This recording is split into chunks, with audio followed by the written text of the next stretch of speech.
জানেন আজকে আমরা খুব দুঃখজনক একটা ঘটনার সামনে এসে উপনীত হয়েছি যে আমাদের সরকার জুলাই অভ্যুত্থানের ফলে যে সরকার কায়েম হয়েছে, আমাদের সরকার হওয়ার পরেও আজকে 9 মাস পরে গণহত্যাকারী আওয়ামী লীগকে নিষিদ্ধের দাবিতে আমাদেরকে মাঠে নামতে হচ্ছে। এটা অত্যন্ত লজ্জাজনক।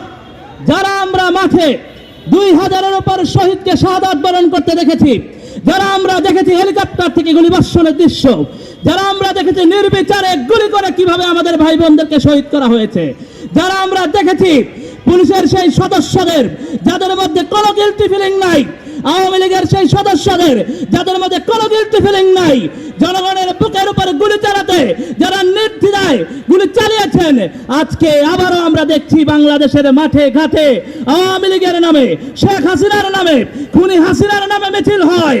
জুলাই যোদ্ধারা বেঁচে থাকতে, জুলাই যোদ্ধারা মাঠে ময়দানে থাকতে আওয়ামী লীগ বাংলাদেশে কোনো মিছিল করতে পারবে না। এটা জনতার নয়, এটা জুলাই যোদ্ধাদের নয়, এটা গণ অভ্যুত্থানের নয়। আমরা বেঁচে থাকতে আওয়ামী লীগ বাংলাদেশে রাজনীতি করতে পারবে না। আমাদের লাশের উপর দিয়ে আওয়ামী লীগকে রাজনীতি করতে হবে। আমরা বলতে চাই, মুখের আগুন দেখেছো, হৃদয়ের আগুন দেখো নাই। দিল্লিতে বসে ষড়যন্ত্র করে আমাদেরকে, আমাদের সহযোদ্ধাদেরকে যদি শহীদ করতে চাও, তাহলে আমরাও বলতে চাই, আমরা হেলিকপ্টারের গুলিকে ভয় পাই নাই, চোখের সামনে গুলিকে ভয় পাই নাই, আওয়ামী সন্ত্রাসীদের হামলাকে ভয় পাই নাই।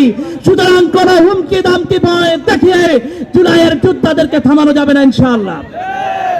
আমরা স্পষ্ট বলতে চাই, শহীদের পিতামাতা ভাই বোনেরা পিছনে আছেন, আপনারা কথা শুনেছেন।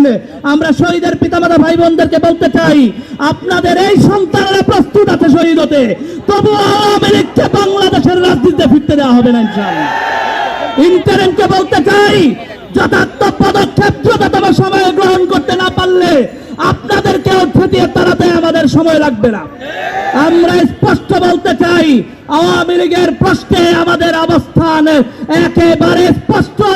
শহীদের রক্তে রঞ্জিত পিলখানা শাপলা জুলাই আল্লামা সাঈদীর রায়ের দিন বিচারিক হত্যাকাণ্ডের প্রতিবাদে যে শহীদ হয়েছে, আপনারা জানেন মোদী বিরোধী আন্দোলনে যে শহীদ হয়েছে, এই দীর্ঘ 16 বছরে ফ্যাসিবাদ বিরোধী আন্দোলনে যারা গুমের শিকার হয়েছেন, এই সমস্ত অত্যাচারিত নির্যাতিত মানুষের সাক্ষী আমরা যারা আছি, আমরা বেঁচে থাকতে আওয়ামী লীগ রাজনীতি বাংলাদেশে করতে পারবে না ইনশাআল্লাহ।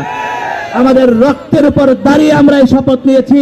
ইনশাআল্লাহ আগামীর দিন, আগামীর বাংলাদেশ জুলাই সহযোদ্ধা, জুলাইয়ের আকাঙ্ক্ষার উপর রাজনীতি নির্মাণ হবে ইনশাআল্লাহ।